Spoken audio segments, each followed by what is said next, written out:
As the death toll from the devastating earthquake in Turkey and Syria hits 42,000, a miracle girl has been rescued after 10 days under the rubble.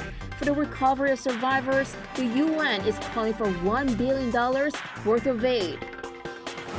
South Korean finance authorities say the country's economy is heading for a slowdown amid high price pressures and slumping exports. The international community has called for the responsible use of artificial intelligence in warfare during a global summit co-hosted by South Korea and the Netherlands.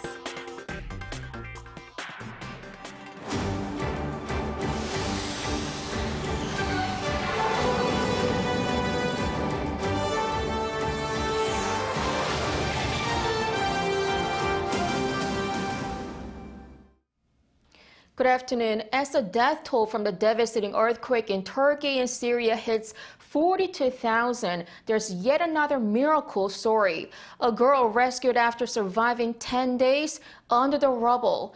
Meanwhile, we focus now on the swift recovery of survivors. The UN has called for $1 billion worth of aid. Lee Seung-jae has the latest. The death toll from the earthquakes that struck southern Turkey and northwestern Syria last week has now surpassed 42,000. As the rescue operation enters its final stages, the death toll has seen a noticeable slowdown. The number of dead from the 11 affected provinces in Turkey reached over 36,000, while Syria has reported nearly 6,000 deaths. More than 50,000 buildings are also said to have been damaged. Despite it being more than 10 days since the earthquakes, still more miracle stories have been reported. This includes a 17-year-old teenage girl who was rescued in Turkey on Thursday after being trapped under rubble for 248 hours. However, as days and hours pass and hopes of similar miracles fade, authorities say the focus is now being turned to survivors. While donations and other assistance are pouring into Turkey, many are still left without enough food, water, or proper shelter. This has resulted in reports of looting in affected areas. Concerns are even higher in northwestern Syria, where assistance is harder to provide due to the political situation in the region. Meanwhile, the United Nations on Thursday launched a 3-month flash appeal for $1 billion for Turkey. The funding will help assist 5.2 million people and allow aid organizations to swiftly ramp up their operations in areas including food security, protection, education, water, and shelter. Lee Seung-jae, Arirang News. Joining the recovery efforts in Turkey will be a second group of relief workers from South Korea. At 11 p.m. Thursday night, a military aircraft carrying 21 members, including 10 medical workers, left Seoul for Adana, southern Turkey. Unlike the first round of relief personnel sent to the region that worked on rescuing survivors, the Foreign Ministry explained the new team formed upon Turkey's request will focus on identifying what's needed to support reconstruction efforts. 2 more aircraft carrying 55 tons of supplies, including tents and blankets, will also be sent to the region. Now turning over to the U.S., President Joe Biden spoke about the recent shooting down of an alleged Chinese spy balloon. He says he plans to talk to Chinese President Xi Jinping over the matter, but he won't apologize for shooting it down. Han Sung-woo has the details. U.S. President Joe Biden has said he does not apologize for shooting down earlier this month what Washington has called a high-tech Chinese spy balloon. On Thursday, in his most extensive public remarks on the incident, the president added, however, that he will talk with Chinese leader Xi Jinping on the matter. We're not looking for a new Cold War, but I make no apologies, and we will compete. And we'll responsibly manage that competition so that it doesn't veer into conflict. He said that particular balloon was used for surveillance, but that the 3 other aerial objects that the U.S. military shot down in the following days were likely not foreign spy crafts. They tracked 3 unidentified objects, one in Alaska, Canada, and over Lake Huron in the Midwest. I gave the order to take down these 3 objects due to hazards to civilian commercial air traffic and because we could not rule out the surveillance risk of sensitive facilities. Biden has come under mounting pressure from both the Democratic and Republican parties to share more national intelligence on what he says was an incursion from China. And we shot it down, sending a clear message. The violation of our sovereignty is unacceptable. We'll act to protect our country, and we did. It has caused a diplomatic rift with Beijing, with Secretary of State Antony Blinken recently even canceling a rare visit to China. Beijing has accused Washington of overreacting, claiming that the balloon was a weather balloon that flew astray, and that American balloons had flown over Chinese territory, which the Biden administration denies. Han Sung-woo, Arirang News. Behind the front lines in Ukraine, Russian state-sponsored hackers have been launching relentless cyber attacks on Ukrainian government bodies since the start of the war. According to Bloomberg on Thursday, a report released by Google's threat analysis group revealed that Russia's state-backed hacking attempts on Ukrainian users last year increased by 250% compared to 2020. Google said that Ukraine's Defense Ministry, Foreign Affairs Ministry, and the National Agency for Service were the top targets for these attacks. NATO countries, Poland and Germany in particular, were also subject to Russian phishing campaigns, which rose by 300% in the same period. Researchers from Google commented that this shows how cyber technology will play an integral role in future warfare. As conflicts across the world become more and more reliant on tech, the responsible use of artificial intelligence has been in the spotlight at a global summit co-hosted by South Korea and the Netherlands. Our Oh Soo-young has more. South Korea aims to play a greater role in making artificial intelligence responsible and effective for global security. Seoul's Foreign Minister Park Jin, in his closing remarks at the Hague Summit on responsible AI in the military domain, stressed the importance of effectively governing the deployment and the use of AI in warfare before it is too late. Co-hosted by the Netherlands and South Korea, the two-day REAIM summit invited government officials, firms, academics and civic groups to explore both ethical and technical questions that arise from using high-tech solutions in armed conflicts. Minister Park said AI development is especially important for Seoul, as it faces North Korea's escalating nuclear and missile threats. He further highlighted South Korea's role in working with like-minded countries to strengthen a global digital order that promotes freedom, solidarity and human rights.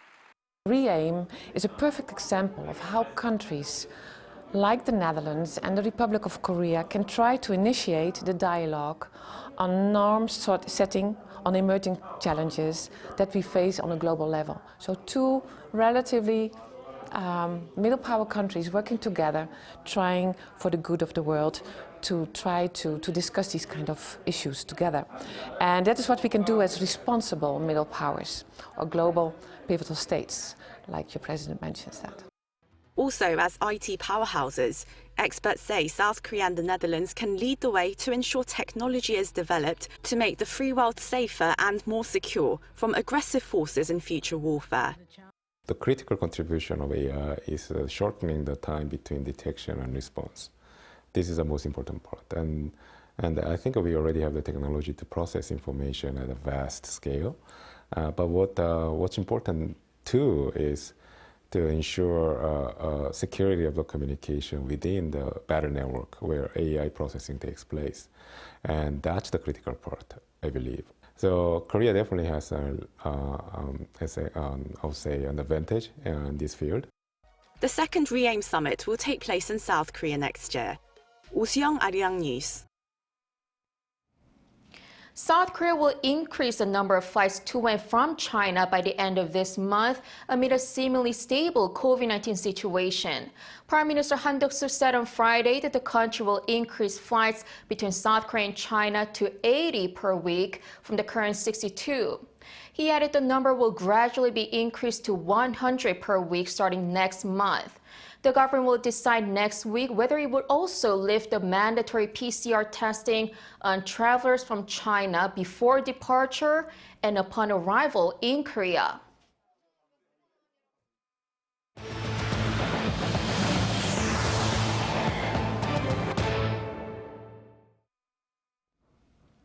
Wholesale prices in the U.S. picked up in January from December, but continued an on-year cooling trend. According to data released by the U.S. Bureau of Labor Statistics on Thursday, the producer price index in the U.S. jumped 0.7% from December, the largest month-on-month gain since June 2022. However, on-year producer prices rose 6%, down from 6.5% in December. The wholesale prices, which measure what suppliers are charging businesses, are deemed a key inflation indicator as they affect consumer prices. The data coincides with January's hotter-than-expected consumer prices and retail sales, indicating that inflation is not coming down as quickly as expected, with more rate hikes to come. South Korean finance authorities say the country's economy is heading for a slowdown amid high price pressures and slumping exports. Kim Hyun-sung reports. Prices rose while exports fell. 2023 kicked off with some pretty grim economic figures, according to the latest economic trends report released on Friday by South Korea's finance ministry. Last month saw inflation above 5% on year for the 9th month in a row. January's inflation is partly seasonal. Rises in energy prices and electricity bills drove up the heating costs during the cold winter. Groceries also came with a heftier price tag, with heavy snow and the steep drop in temperatures affecting agricultural yields. The central bank governor earlier this year forecast that South Korea could continue to see around 5% inflation until February, but price rises will start to stabilize in the coming months and round up to 3.6% for the year overall. Meanwhile, the country saw a trade deficit of more than $10 billion, with January's exports plummeting almost 17% on year. The finance minister explained earlier on Thursday that the trade deficit was mainly due to higher energy prices driving up the energy import costs and slowing demand for semiconductors hitting the country's exports.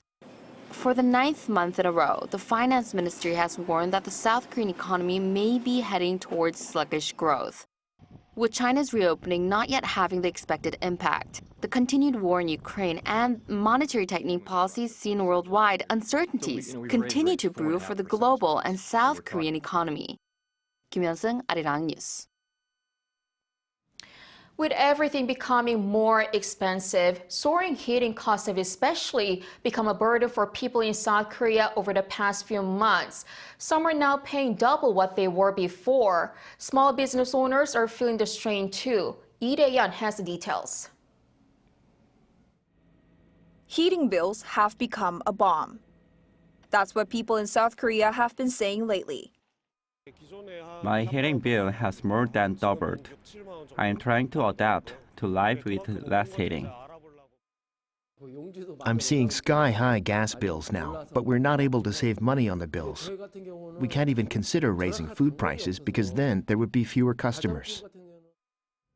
The average heating cost for apartments last December was 514 won per square meter, or 40 cents, which is almost a 54% increase from a year earlier, according to the Korea Real Estate Board. So the resident of a 30 square meter house is having to pay $31 a month more than a year earlier. What's behind the soaring heating costs? The rise in gas prices. Last year, the government increased gas prices 4 times due to an unstable global energy supply. From last January to October, gas prices jumped 38.4%. Data released by the Ministry of Trade, Industry and Energy shows that the average price of LNG last year was around $34 per million BTU. That's up 128% from the previous year. Adding to this, one expert says rising gas prices were also inevitable to prevent additional deficits for the Korea Gas Corporation. South Korea imports LNG for the highest price as we heavily rely on Middle Eastern countries.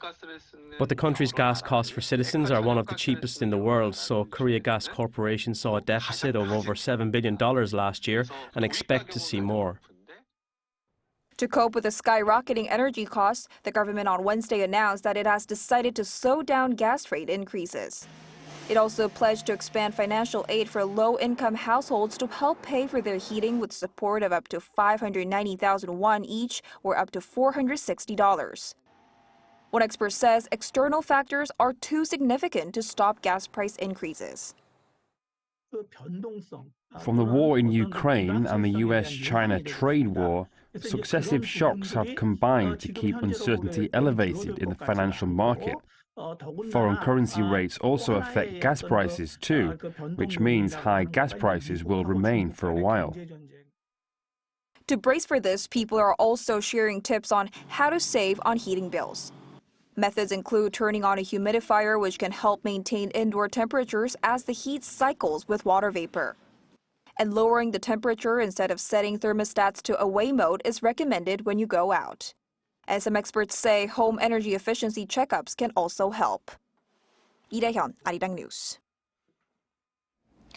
Rising heating costs are also affecting farming communities, but there's new technology to help reduce energy costs for farmers. Lee Eun-jin has the details. This farm is able to carry on with its cherry tomato farming even in sub-zero temperatures. This greenhouse has multi-layered thermal curtains like most other greenhouses, but the ones here are made up of a slightly different material. Typically, these multi-layered thermal curtains are made by layering more than 5 layers of recycled cotton and polyester or synthetic materials like felt. But the main material for this curtain is aerogel. Aerogel is highly porous and comprised mostly of air, but this light and durable material has great insulative properties. Test results show this material is about 15% more energy efficient, while it also repels water, which means it eliminates moisture damage concerns. The insulation is good, but more importantly, it's useful for controlling moisture and humidity in the winter. This strawberry farm uses a new method that recycles hot air. It's a technology where the heat from the exhaust gases is captured and the waste heat is used as thermal energy. This helps reduce energy costs by up to a daily average of 16%. While it is advantageous to keep up with and use new energy-saving technologies, maintenance at farming facilities as well as in homes is very important. Using multi-layered thermal curtain sheets or a layer of cladding and checking for cold air leaks, these are methods that can help reduce energy loss and the burden of heating costs. The Rural Development Administration plans to further develop energy-saving technology, as well as share related information with farmers to work together to find more efficient solutions. Lee Eun-jin, Arirang News. Jikji, the oldest movable metal typeface book in the world, will be shown to the public for the first time in 50 years. It will be on display at an exhibition at the Nat'l Library of France in Paris this April. Our Choi Soo-young tells us more. Jikji, a Korean Buddhist document, is known to be the oldest preserved book in the world that was printed using moving metallic typefaces. And from April 12 to July 16th, it will be on display to the public for the first time in 50 years. The National Library of France in Paris announced on Thursday that Jikji will be part of an exhibition about the invention of printing. It's not the first time that Jikji has been on display at the library. In 1973, it was part of the Treasures from the East exhibition. Before that, it was on display at the Paris Expedition in the year 1900. Jikji was recognized as being the oldest movable metal type book by UNESCO in 2001 and was included in the organization's Memory of World program. In 1972, Korean librarian and historian Dr. Park Byung-sun discovered that it was 78 years older than the Gutenberg's Bible published in 1455. According to the website Jikji Global, the book was published in 1377 at Heungdeoksa Temple in the city of Cheongju, under its original name, Jikji Simche Yojol, which can be translated to Journey of the Mind in English. The meaning of Jikji is that to understand a person's mind needs to be able to understand Buddha. The Buddhist monk pagan wrote Jikji in 2 volumes at Songbulsan Mountain in what is now Chungcheongbuk-do province in 1372, and the temple monks printed it after his death. According to Cheongju Early Printing Museum, towards the end of the Joseon dynasty, the first French ambassador to Korea, Victor Colin de Plancy, acquired the 2nd volume of Jikji for his personal collection. It was sold at the auction to antique collector Henry Vever, and, after he died in 1942, it was donated to the Nat'l Library of France in Paris 10 years later. The Overseas Korean Cultural Heritage Foundation said it had discussed a partnership with the library so the 2 organizations can work together. The foundation helped promote the French translation of Jikji in May last year. Choi Soo-hyung, Arirang News.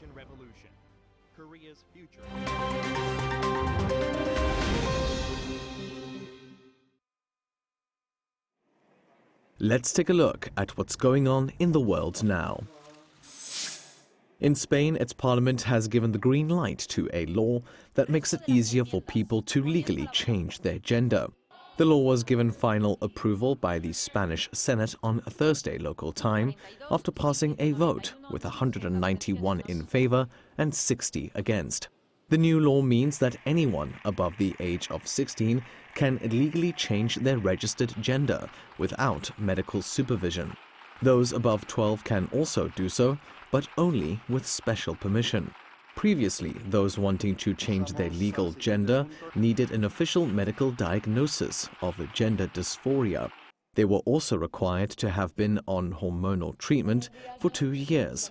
The new law was part of legislation that bans conversion therapy and makes it easier for those aged 16 and 17 to get abortions. It also introduces paid menstrual leave, the first country in Europe to do so. Meanwhile, Tesla is recalling nearly 363,000 vehicles equipped with its full self-driving function over safety risks. According to the U.S. National Highway Traffic Safety Administration on Thursday, Tesla's full self-driving beta-assisted software may cause vehicles to act unsafe around intersections. This includes speeding, making false turns, and not stopping. The issue affects vehicles with the software installed or pending installation across the Model S, Model X, Model 3, and Model Y series. Fortunately, Tesla owners won't need to send their cars back, as the electric car manufacturer plans to fix the problem with a free over-the-air software update. Moving on to Hollywood, where U.S. actor Bruce Willis has been diagnosed with dementia. According to a statement by the star's family on Thursday local time, the 67-year-old is suffering from frontotemporal dementia, or FTD. It's an umbrella term for a group of brain disorders known to cause problems with behavior and language. It affects the front and sides of the brain and has no treatment. Willis's family noted that the condition is a progression from his aphasia diagnosis last year, when the star stepped away from acting. Since the news broke, tributes to the actor have been pouring in. Best known for starring in the Die Hard franchise, Willis has also won a Golden Globe Award and 2 Emmys. And finally, tens of thousands of people took to the streets in cities across Germany to celebrate the start of Carnival, or Fastnacht. Known as Germany's wildest party, the 6-day-long festival started on Thursday local time. Revelers wear flamboyant costumes and masks. It's a medieval tradition that started as a way to avoid punishment, as the event is meant to mock the elite. The city of Cologne sees the most people gather, and the biggest events take place, including balls, parties, and even a float parade. Matthew Ashley, Arirang News.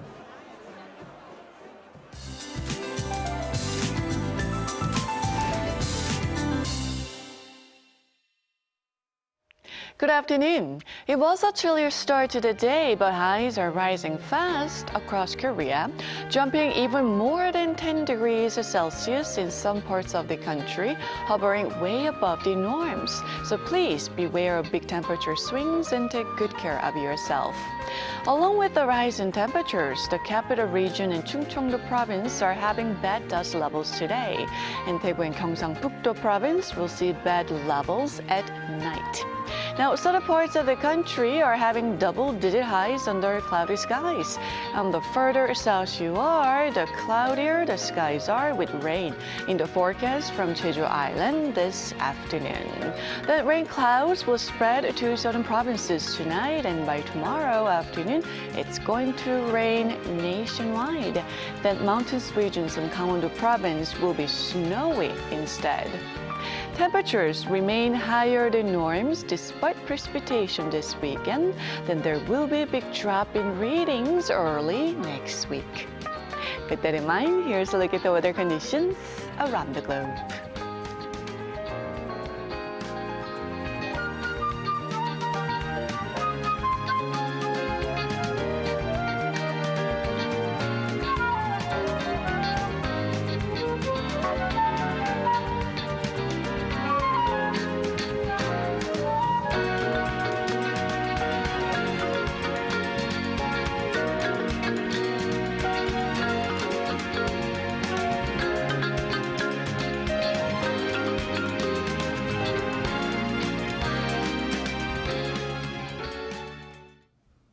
Thank you so much for watching. Have a great weekend.